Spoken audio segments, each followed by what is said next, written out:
Bonjour mes chers amis, cet après-midi ou ce soir, si vous regardez le soir, nous poursuivons notre série sur les paraboles de Matthieu chapitre 13.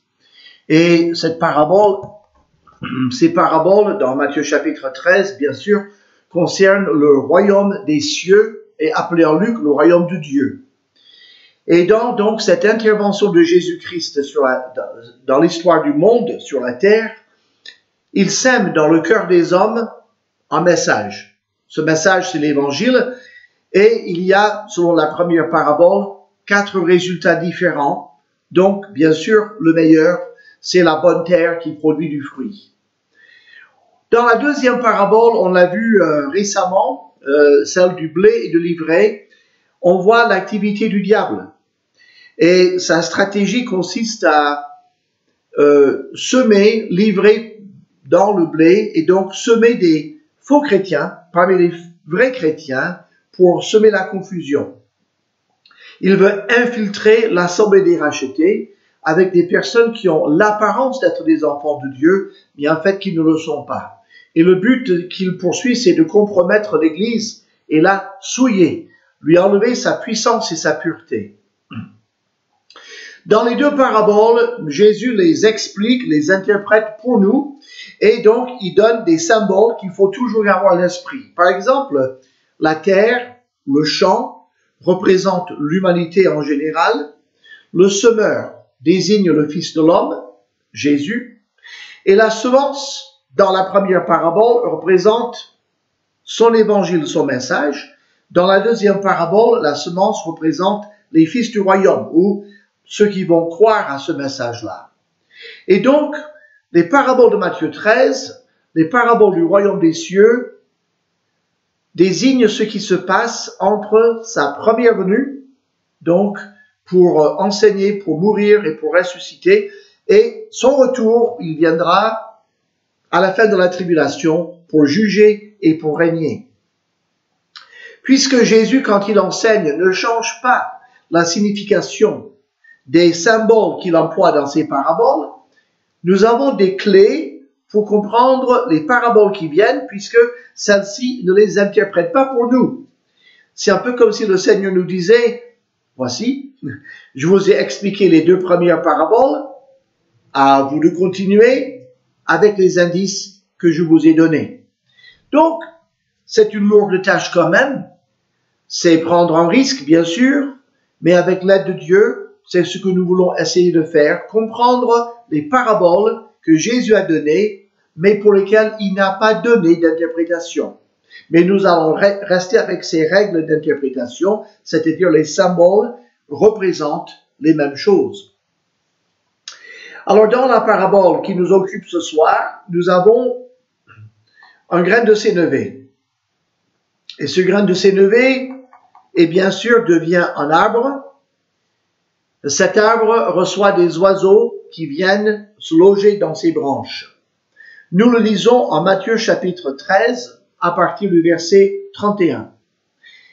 Jésus leur proposa une autre parabole et il dit, « Le royaume des cieux est semblable à un grain de sénévé qu'un homme a pris et semé dans son champ.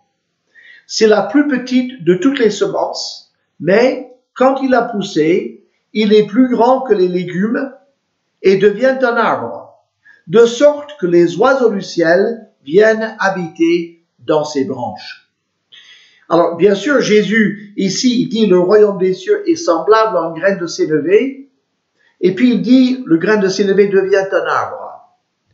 Et donc, il donne une explication de son royaume ou du royaume des cieux par ce symbole-là. Qu'est-ce que c'était donc que ce grain de sénévé dont Jésus nous parle? Sans doute, c'était un grain qui est connu sous le nom d'origine arabe, la karda. Alors la semence, la graine de moutarde, est très petite, mais elle pousse rapidement. Dans l'espace de quelques mois, au Moyen-Orient en tout cas, le sénévé peut atteindre une taille allant de 3 à 5 mètres de hauteur.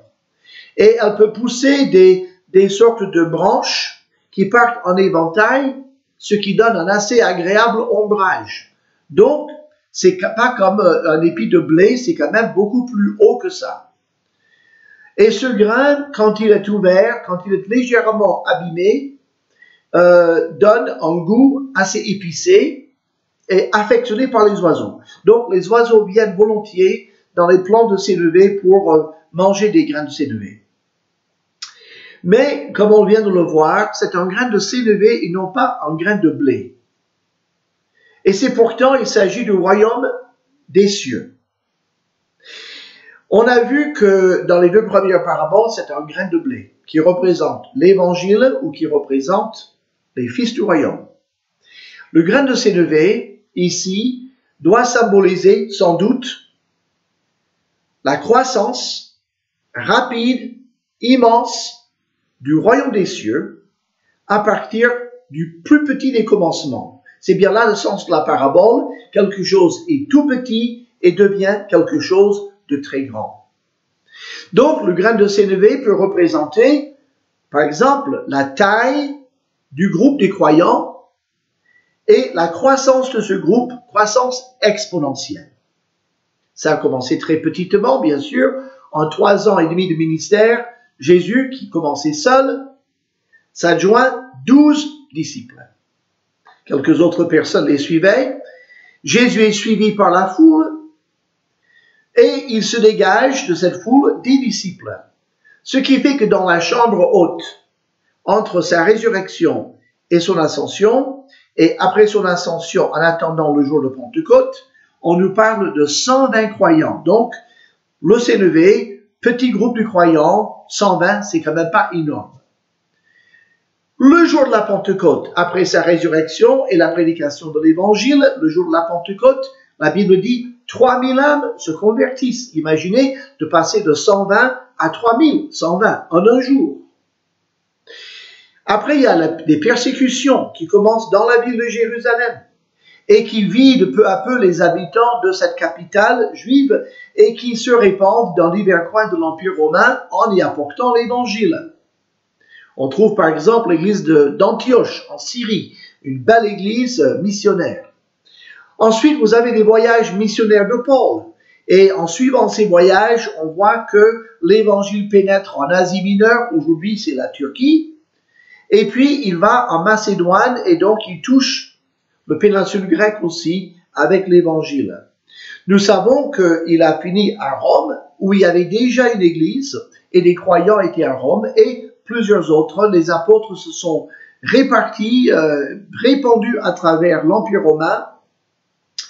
Et donc, à la fin du 1er siècle, déjà 70 ans après l'ascension de Jésus, l'évangile avait pénétré dans tous les centres urbains, on va dire, de l'Empire romain. Donc, on peut dire quand même qu'il y a une croissance rapide dès le départ.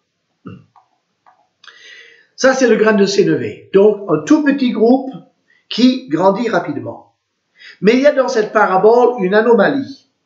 Car ce grain de sénévé, cette plante, devient un grand arbre. Alors, on sait que quelle que soit la taille d'une plante de sénévé, elle ne devient jamais un arbre.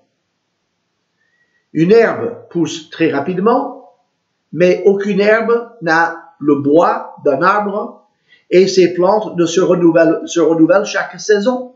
C'est-à-dire, la plante meurt en automne et elle repousse au printemps. Mais c'est pas comme un arbre qui traverse les 4 saisons pendant des dizaines d'années. Mais dans cette parabole, et c'est ça son intérêt, ce plant de sénévé, ce grain de sénévé, pousse jusqu'à devenir un arbre. Donc, le plant de sénévé subit une transformation dans le type de plante que c'est et connaît une croissance totalement anormale et étrangère à sa nature et à sa constitution.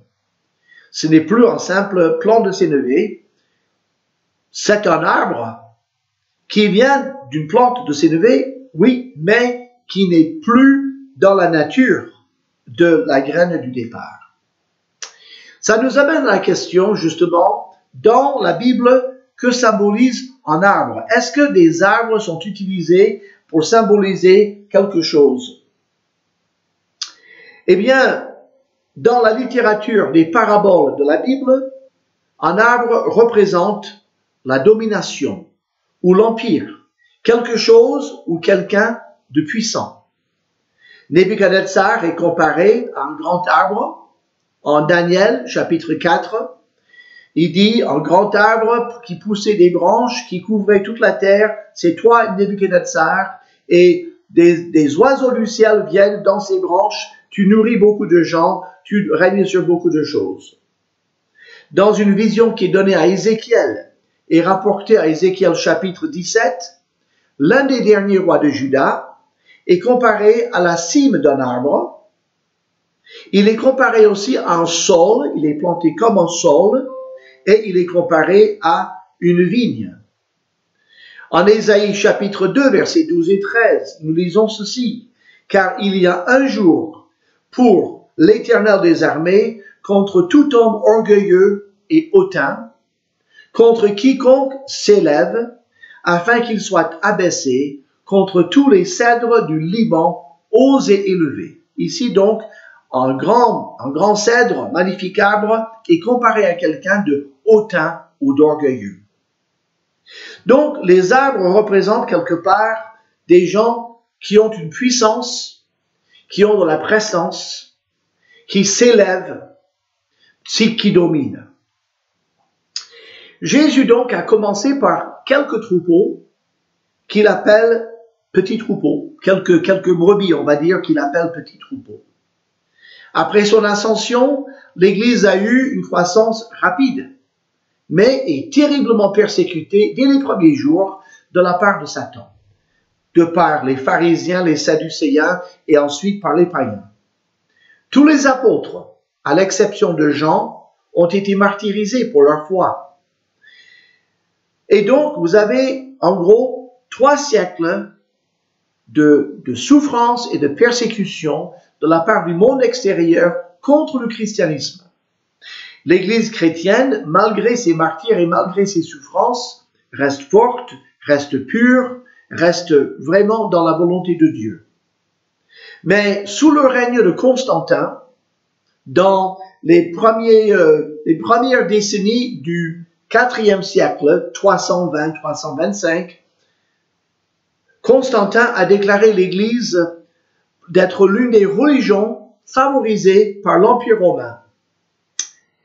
Et donc, puisque le christianisme est devenu une religion agréée par l'empereur et par l'Empire, il n'y avait plus de persécution, et du coup, beaucoup de païens se sont convertis, entre guillemets, mais sans jamais passer par la repentance, ni par la nouvelle naissance.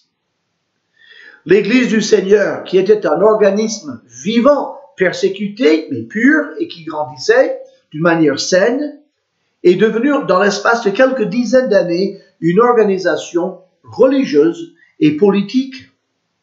Le christianisme, qui est le message de Jésus-Christ, a été fondu et perdu dans la chrétienté, qui désigne le vaste nombre de personnes qui se réclament du nom de Jésus-Christ. Qu'ils le connaissent ou pas, ils se disent chrétiens.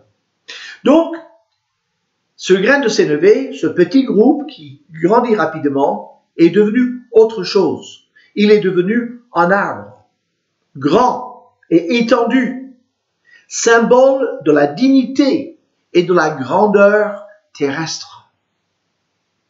Et les princes politiques commençaient à dominer dans les affaires de l'Église.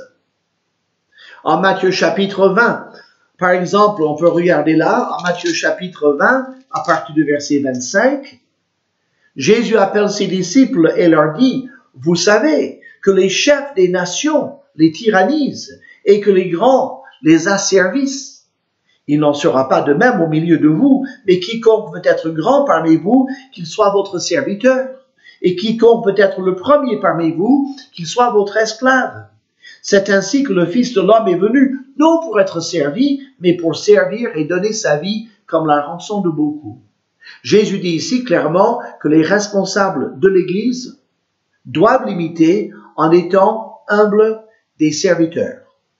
Mais il dit, le système du monde, c'est que des grands prennent le pouvoir et dominent sur les autres. Eh bien, dans la chrétienté, dans cette nouvelle Église chrétienne qui est devenue une religion agréée par l'Empire romain. L'Église est devenue grande, puissante.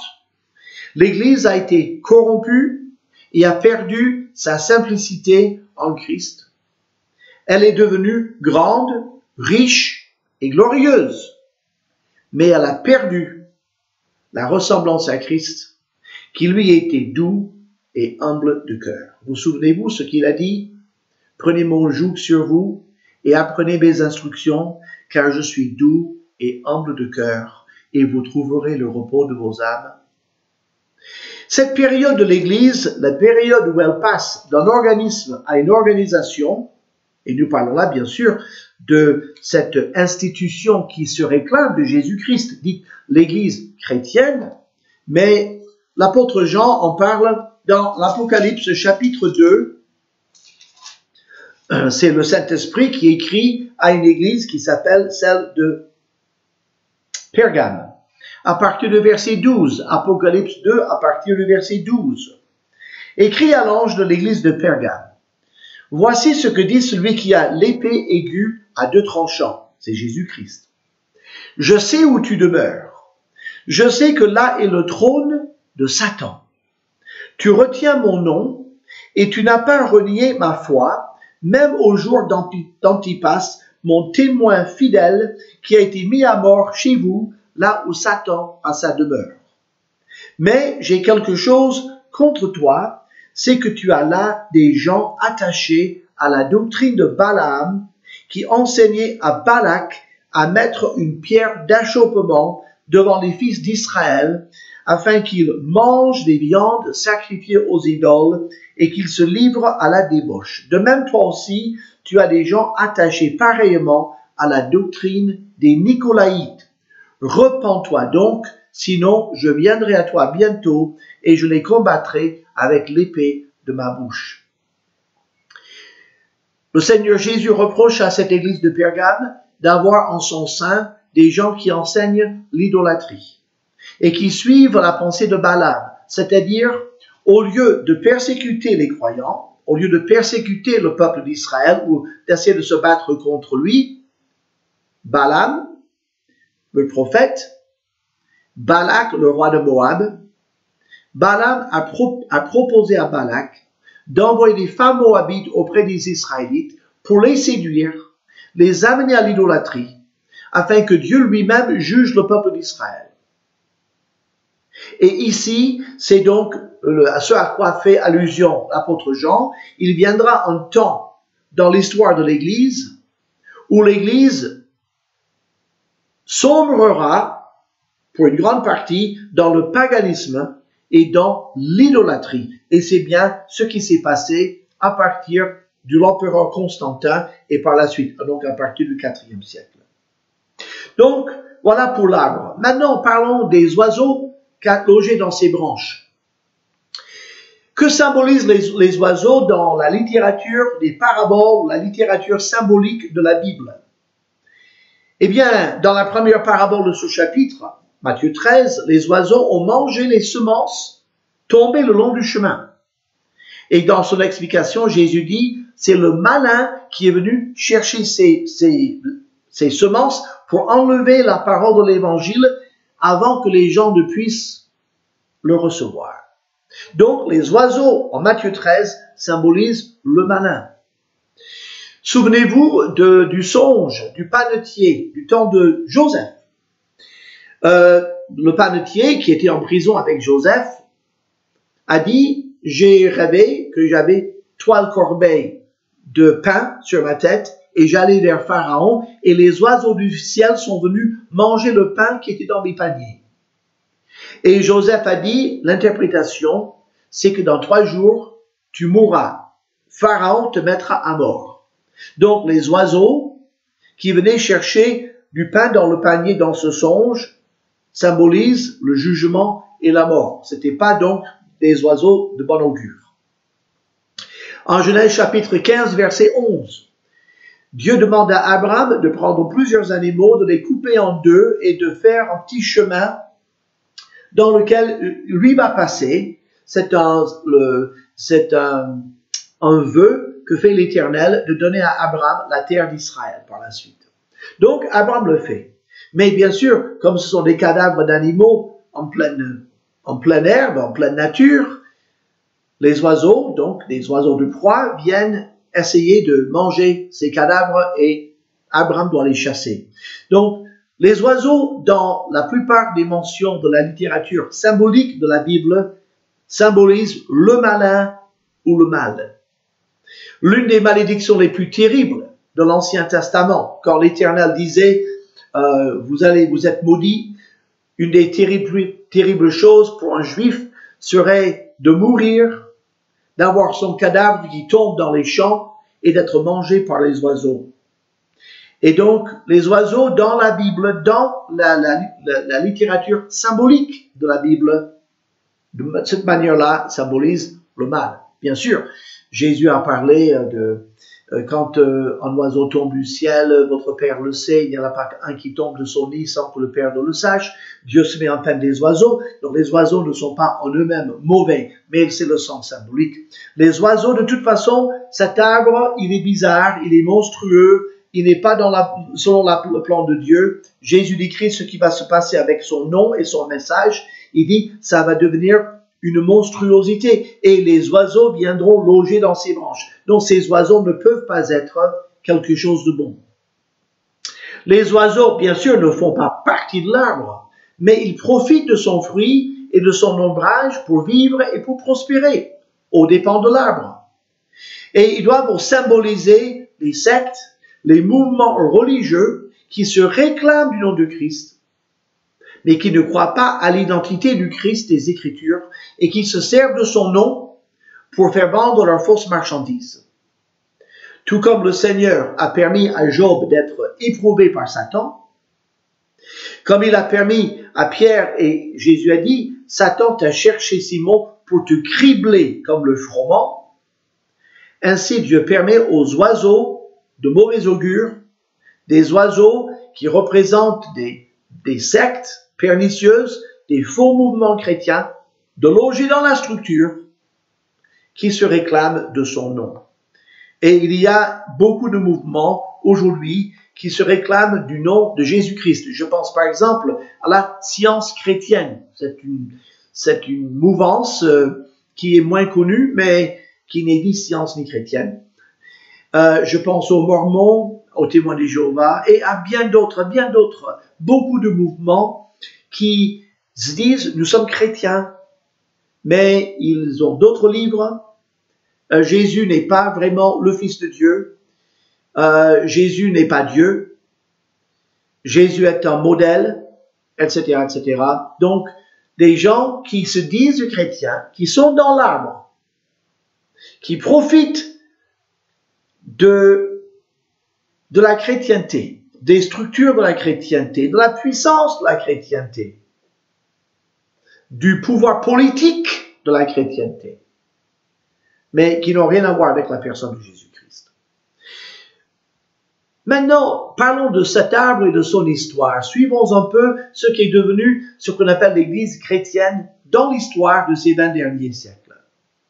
Donc, tout commence avec l'empereur Constantin. Après avoir vaincu le païen Licinius en l'an 328, a placé le christianisme sur le trône des Césars et les princes ont pris le titre de souverain prêtre. Morgan, l'expositeur biblique anglais très connu, très fidèle, il a décrit ce jour ainsi. C'était le jour le plus sombre de l'histoire chrétienne. Le mariage entre l'Église chrétienne et le pouvoir romain était une décision politique rusée. Constantin a greffé sur le christianisme une grande part de paganisme et l'a élevé à une position de puissance mondaine. C'est là tout le péché et tout le tort de la papauté. La domination exercée au nom du Christ. La revendication d'autorité sur les rois et les empereurs. Un grand arbre qui étend ses branches. Cet esprit réside dans tout effort, même aujourd'hui, de réaliser les objectifs divins par la grande organisation et le pouvoir humain et politique. Voilà pour Constantin.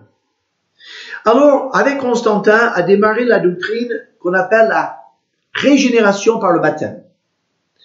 Constantin y croyait réellement et il poussait cette doctrine.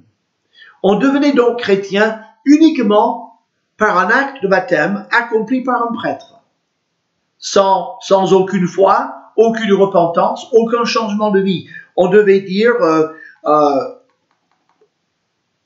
une confession de foi d'une ou deux phrases, se faire baptiser et on était donc chrétien. Marie, la mère de Jésus, dans les évangiles que nous admirons et que nous aimons, elle est devenue la reine du ciel, à la place de la déesse païenne décrite en Jérémie 45, quand Jérémie dit en son livre, chapitre 45, les enfants cherchent du pain, du bois, les femmes pétrissent la pâte, les hommes allument le feu pour préparer des gâteaux à la reine du ciel. La reine du ciel aujourd'hui, dans l'Église catholique romaine, c'est la Vierge Marie. Au lieu d'être la mère humaine de Jésus-Christ, elle est devenue la mère de Dieu et la co-rédemptrice avec Jésus-Christ. On a introduit dans le culte des éléments qui ne figurent pas dans le Nouveau Testament. L'encens, l'eau bénite, les cierges, les vêtements sacerdotaux, magnifiques, de plusieurs couleurs, l'adoration et la prière aux saints. C'est d'autant d'oiseaux qui logent dans les branches de la chrétienté. Pendant de longs siècles, le christianisme, par le biais de l'Église de Rome, et dans certains pays même, c'était l'Église protestante ou l'Église réformée, était la religion d'État, la religion obligatoire. On persécutait toute personne qui ne se pliait pas à cette dictature religieuse. Aujourd'hui, c'est un peu différent. Il est vrai que dans les pays dits chrétiens, on n'a plus vraiment une religion d'État, mais Satan travaille différemment. Il travaille à travers ce qu'on pourrait appeler le mouvement œcuménique. La stratégie de Satan est de fondre en une seule entité chrétienne l'ensemble des églises qui portent ce nom. Donc, voyez, vous dites chrétien, vous êtes dans le groupe. Le Conseil œcuménique des églises a été fondé en 1948 et veut regrouper toute église, et je cite, toute église qui affirme que Christ est la tête divine du corps, qui, conformément au Nouveau Testament, constitue la seule église du Christ. Alors, ça sonne très bien. Mais le seul critère pour rejoindre ce mouvement, c'est affirmer que Christ est la tête de l'église. Ce Conseil œcuménique des églises, donc, regroupe la quasi-totalité des églises protestantes sous une même bannière. Mais depuis presque le début du mouvement, ce Conseil œcuménique des églises, des approches ont été initiées avec l'Église de Rome et l'ensemble de ces églises protestantes, et aujourd'hui même certaines églises évangéliques. Selon le Conseil œcuménique des églises, et je cite parce que j'ai lu leur documentation, on a posé la question, est-ce que l'Église catholique romaine fait partie du COE, donc du Conseil œcuménique des églises?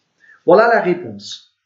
L'Église catholique romaine n'est pas membre du COE, bien que rien ne s'y oppose au point de vue constitutionnel. Mais l'Église romaine n'a jamais demandé son adhésion. Le COE entretient des liens étroits avec l'Église catholique romaine. Un groupe mixte COE, ECR, Église catholique romaine, se réunit chaque année. Les commissions de foi et de mission et d'évangélisation du COE comprennent des membres catholiques romains de plein droit.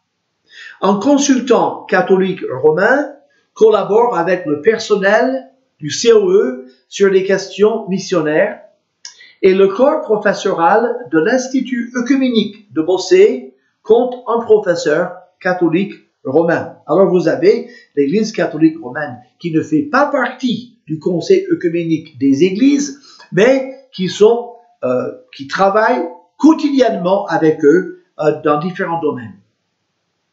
Ce qu'il faut savoir aujourd'hui, et c'est vraiment une nouveauté depuis une dizaine d'années, le Conseil national des évangéliques de France, donc le CNEF, est composé d'églises évangéliques, comme comme les nôtres, et d'églises qui appartiennent à la Fédération protestante de France.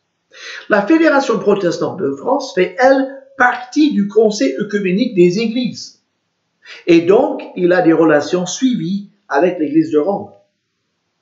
Par conséquent, si nous voulons rester purs devant le Seigneur et défendre la foi transmise une fois pour toutes aux saints, selon Jude verset 3, nous devons toujours nous méfier d'une croissance basée sur l'infiltration et la perte du message spécifique de l'Évangile.